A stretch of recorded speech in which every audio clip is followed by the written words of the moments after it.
A new minimum wage law takes effect and its impact is felt in our community. Find out how State Representative Dave Pagel juggles 2 jobs in 2 cities. President Andreasen marks his 20th year at Andrews this week, and I sat down with him for a wide-ranging interview. Plus, this week in Andrews history. AU News starts now.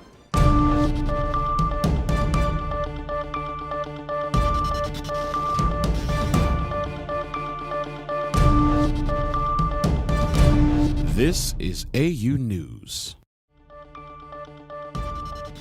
Hi, I'm Emmanuel Leonard and welcome to another AU News. And I'm Lucero Castellanos. AU News is produced by the Intro to News production and news editing classes in the Department of Communication. He juggles 2 jobs in 2 cities, 2 hours away from each other. Here's Gabriel Imbert with a look inside the life of our State Representative Dave Pagel. It's noon, and Dave Pagel just came out of a local government committee meeting. He hasn't had lunch yet, and is now hurrying to a legislative session in the Capitol. When the House is in session, Dave Pagel meets here with 109 of his colleagues to vote on various issues. He joins his colleagues on this, the last legislative session of the year before lawmakers return to their districts to prepare for the November elections. When the House is in session, Pagel keeps a grueling schedule. As the legislators, we're up here 3 days a week when we're in session. That's Tuesday, Wednesday, and Thursday. In Lansing, the Republican is busy tending to the affairs of his 90,000 constituents. The first-term state representative was elected 2 years ago and is especially proud of a bill he wrote that was turned into law earlier this year. But the idea was there were certain situations where seniors were paying more taxes than they really should have to pay, and they wanted a change in the law. Another job is not far from his mind. Dave Pagel Produce is a packing business he started almost fresh out of Michigan State University. Located at the intersection of Shawnee Road and Redbud Trail, Pagel's company processes 200,000 bushels of apples each season, much of which comes from other farmers, and is packed and shipped to supermarkets in Michigan, Illinois, and Indiana. It's hard, especially this time of year, September, October, when we're getting our harvest in and we're real busy. How does he juggle these 2 very demanding jobs? Not real well.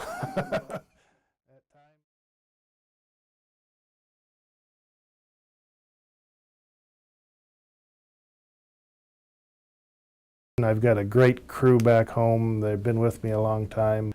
As long as I can make decisions, they really get the work done, so we're making it work. This is Gabriel Imbert for AU News. Legislators can serve a total of 6 years, and Representative Pagel plans to run for re-election to a second 2-year term this fall. His opponent is Cartier Shields. Michiganders are getting higher wages thanks to a minimum wage law which took effect September 1st. Here's Stella Ng with how the new law is affecting those in our community. Social work major Keisha Bryan earns minimum wage at her job in a local nursing home. The boost in pay from $7.40 to $8.50 is welcome relief. The increase is better. It's always better. She realizes if she were relying on her job to feed the family, it would be a huge hardship. I'm struggling now to do just for myself, so imagine taking care of like 3 kids and a husband. And this is the dilemma facing 1.6 million Michiganders who are living below the poverty line. That's 17% of the Michigan population. For public policy analyst Peter Ruark, the new minimum wage law was long overdue. We believe that work should pay, that people should not be working 4 hours a week and still be in poverty. Ruark says it's not just individuals who stand to gain, but the entire economy. When you increase the wages of low-wage workers, they will spend a lot of that money locally, and that's good for the economy. Dave Pagel is the state representative for the 78th district, which covers Bering Springs, and last spring he voted to raise the minimum wage. The debate in the House when the bill was proposed was how large of an increase to allow. Some people believe just the free market should rule and there shouldn't be any minimum. Others want it to be over $10 an hour, so it's almost a living wage. There was a compromise, and the legislators ended up in the middle, a position he thinks is good and won't adversely affect the cost of living. I'm not too concerned about that at this point with the bill that we passed, but if we would have taken the more aggressive approach and raised it faster and higher, I think it could have been negative on some employment and some prices. At Andreasen University, already costs have gone up because of higher wages. Our calculation on that is that it will cost Andrews University an extra $121,000 for the rest of this fiscal year. And since the university is already facing a shortfall of $1.5 million, departments with high student labor are especially vulnerable. The principal areas of those would be dining services and the residence halls, and some of our auxiliary, primarily in the dairy. For now, students like Keisha and others can enjoy the extra change in their pockets. This is Stella Ng for AU News. Next Friday marks the 20th anniversary of Niels Erik Andreasen's inauguration as Andrews University's president. He became the university's 5th and the 21st in the history of Battle Creek College, Emmanuel Missionary College, and Andrews. Andreasen has now served the institution longer than any president in its history. Earlier this week, I sat down with the president for an interview in which he looked back at his time here and his future legacy. I'd like to start off by saying congratulations on 20 years as president of the university. Thank you. You're welcome. How does it make you feel knowing that you are the longest serving president of the university? A little bit guilty for having stayed here so long, but also very pleased that these have been 20 very interesting and I think in many ways productive years for me.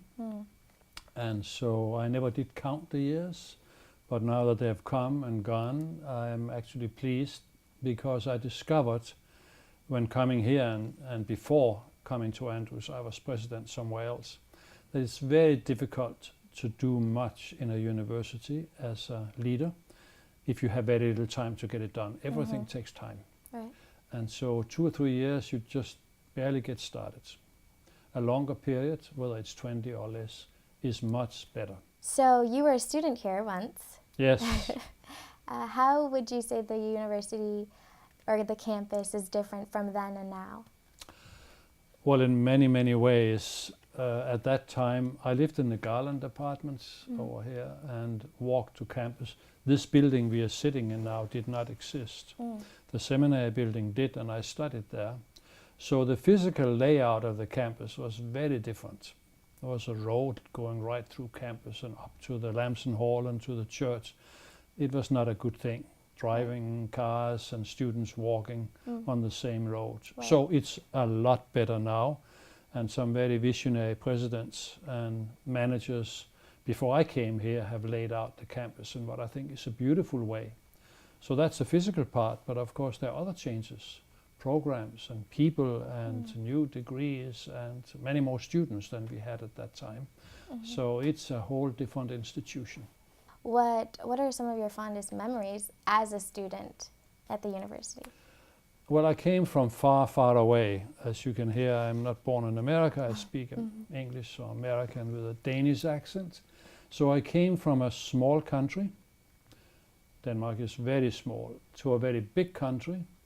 I came from a very small church to a very big church. And so the first impressions was the huge expanse of this country. Driving on the Greyhound bus from New York to here was... It just went forever and ever and ever. Yeah, that was impressive. The agriculture, the richness, the trees and the fruits, bushels of peaches that in Denmark you'd buy one at a time. I bought a bushel and brought it to my room and ate them all in a couple of weeks. That was an overwhelming thing. Going to church I enjoyed because it was so big. I was used to a church for 50 and here was a church for 2,000. And so things were big and somewhat exciting and full of people that I had never met before. It's like the world became bigger and opened up, and you saw possibilities that I'd never seen before. And so you've attended Adventist colleges, like I just mentioned, and you did. There's still... I did not attend Adventist colleges in Denmark. I had to attend public schools. Okay. But when I came here, this of course is an Adventist college. So that was another experience. In Denmark, where I grew up, we had school in the public schools on Sabbath, on Saturday. And so I had to skip one day a week.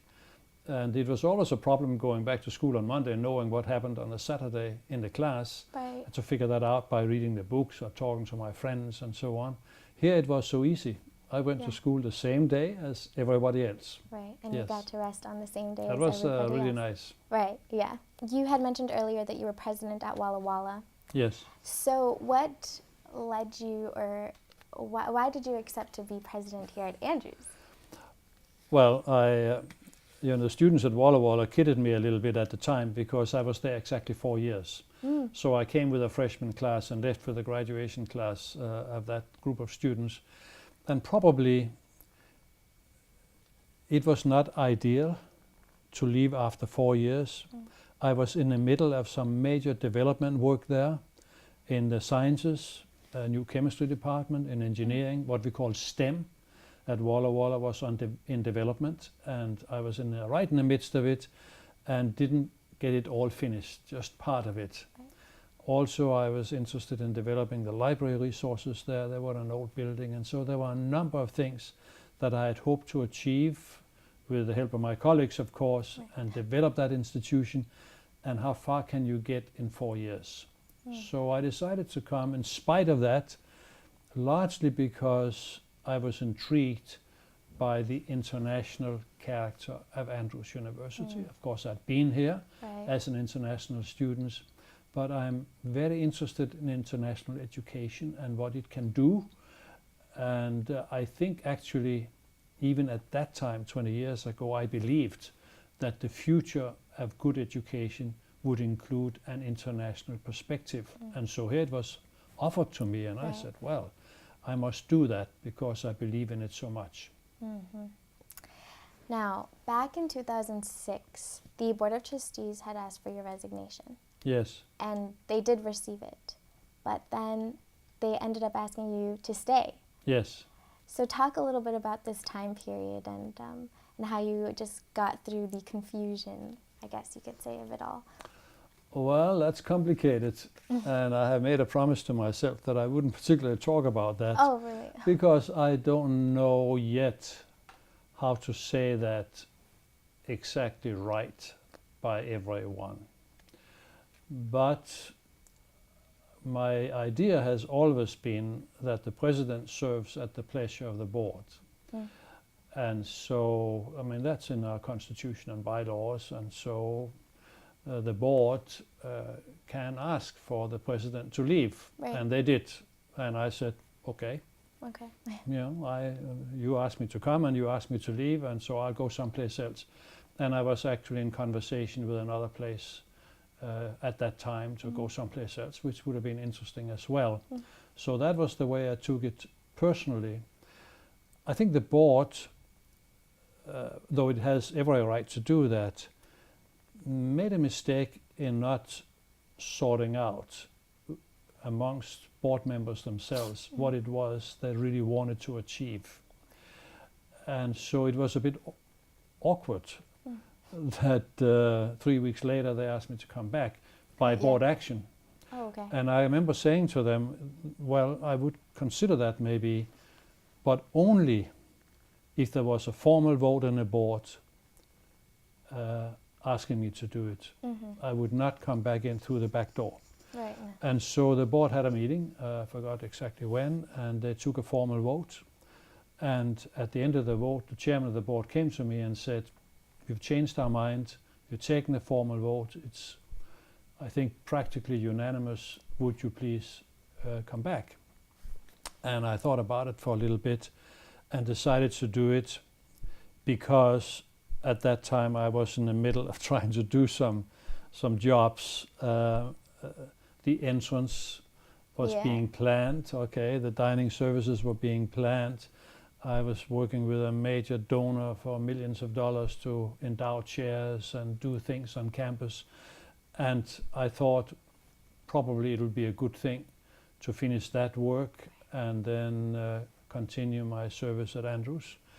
So that's really all I care to say about it, except maybe to add that when something like that happens, there's some responsibilities on all sides, and I made some mistakes too in the midst of all of that.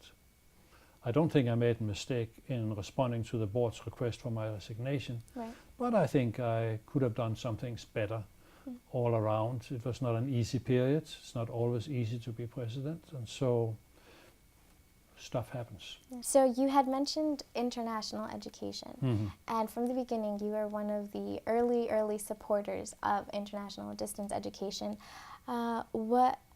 Why are you so inclined to international education? Why is it so important to you? Well, partly because I'm an international person. I was born in Denmark. I studied in Denmark and in England and came here. I came here partly because I had some relatives not alive anymore in this country, and they encouraged me to explore the world. So I was partly a geographical and intellectual explorer at the time. My wife is Greek. She comes from another country, and so we are international at home. That's a personal side to it, but there's a professional side to it too, and that is the world is international. And I have thought to myself, pity the people who think of this world as a collection of nations. They don't know what they're in for. And the examples in support of an international world that has emerged are numerous.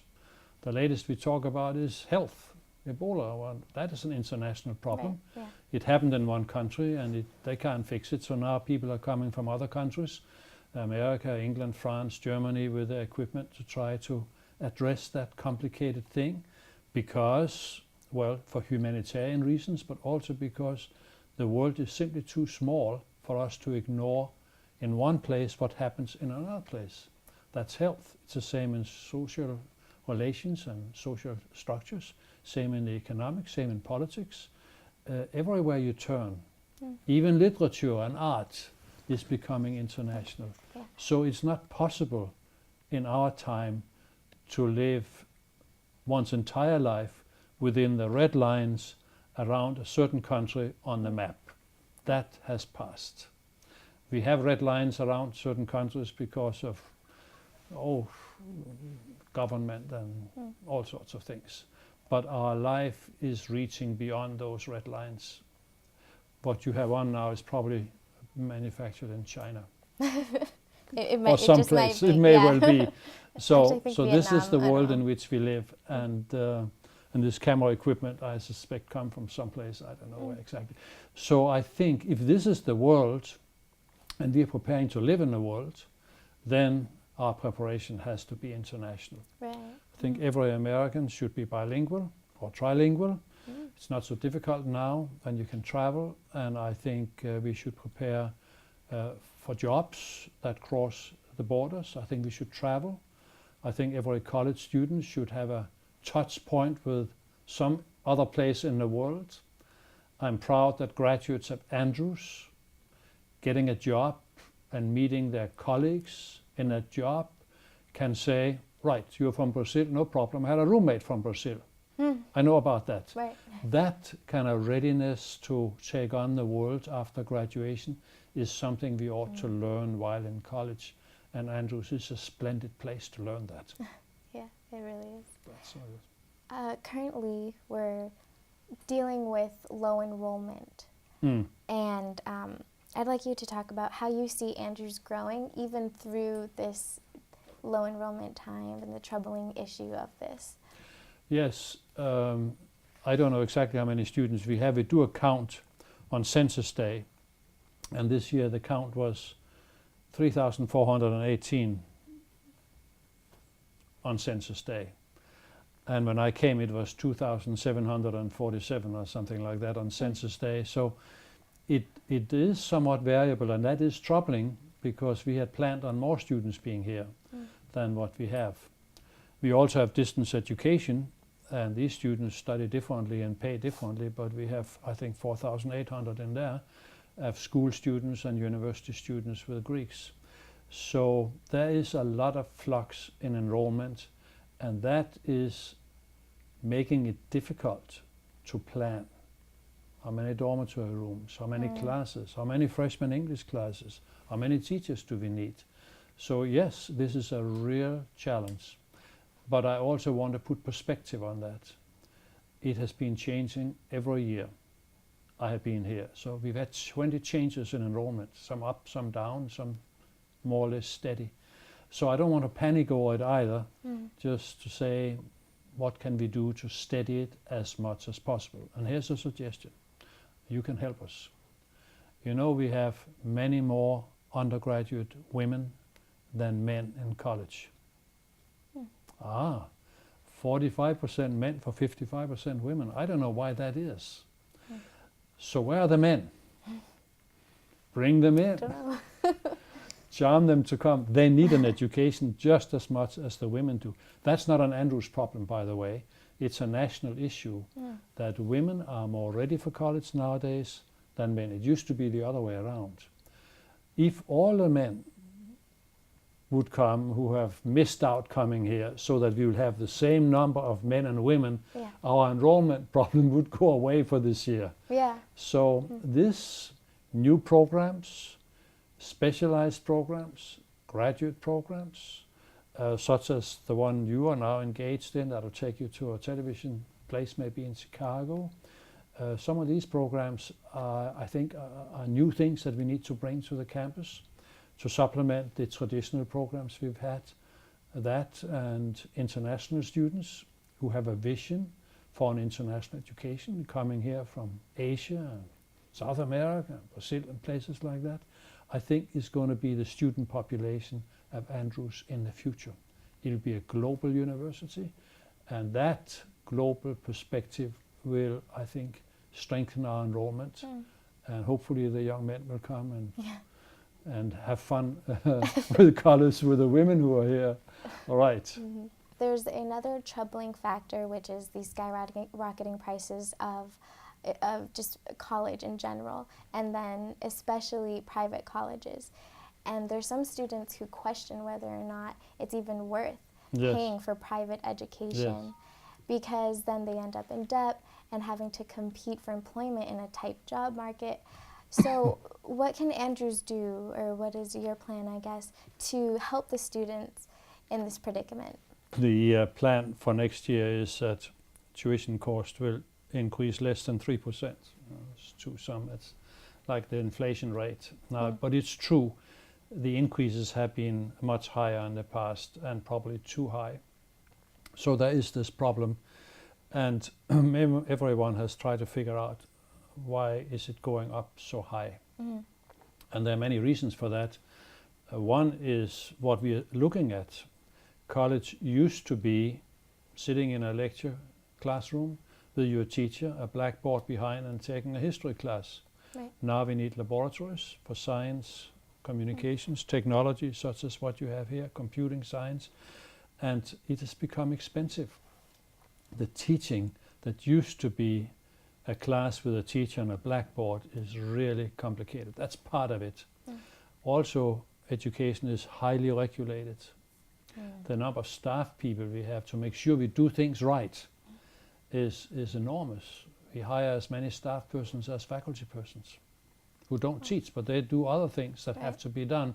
So there are many, many reasons, and it's not worth really enumerating those because they don't solve the problem. What can we do? We are trying to reduce, to press down the annual increases. We have not been able to do away with them, but at least to keep them way down. What are your plans after Andrews? Well, we don't really have very fixed plans developed. I have not actually used my time at Andrews or anywhere else to make plans for not working anymore. I never really thought about that as an important thing to think about. But because we are both from abroad, and we have a son and a daughter-in-law and 2 grandchildren in this country. Our family is scattered. And if we have continuing good health, one thing we would like to do is to devote some time without pay for our family, both in this country and in Denmark and Greece, where we have brothers and sisters that we haven't seen as much as probably we ought to. So if we could devote a little time to keeping company with them and talking about things in life and so on, would probably be a good thing for us. All right, well, thank you so much for letting me interview you. I really appreciate it. And again, congratulations on 20 years. Thank you very much. It's been a pleasure. This week in Andrews history, on October 30th, 1901, the brand new Emmanuel Missionary College held its first convocation, and it began its very first school year in Barron Springs. There were no college buildings on the newly purchased campus. The faculty and student body and curious community members met at 9 a.m. in the old courthouse that still stands near downtown Barron Springs. Between the time that it had been a courtroom and its new role as a college chapel, the main hall had functioned as a movie house and theater. This led science professor S.P.S. Edwards to remark that it was rather gaudily decorated for a college chapel. But he said the faculty and students firmly fixed their eyes on Emmanuel Missionary College to be, and on the pipe organ, which had been installed temporarily beside the platform. Throughout that first school year, classes met in the courthouse, the former sheriff's house, and county office building. That's it for another AAU News. Thanks for watching. See you back here in 2 weeks. God bless.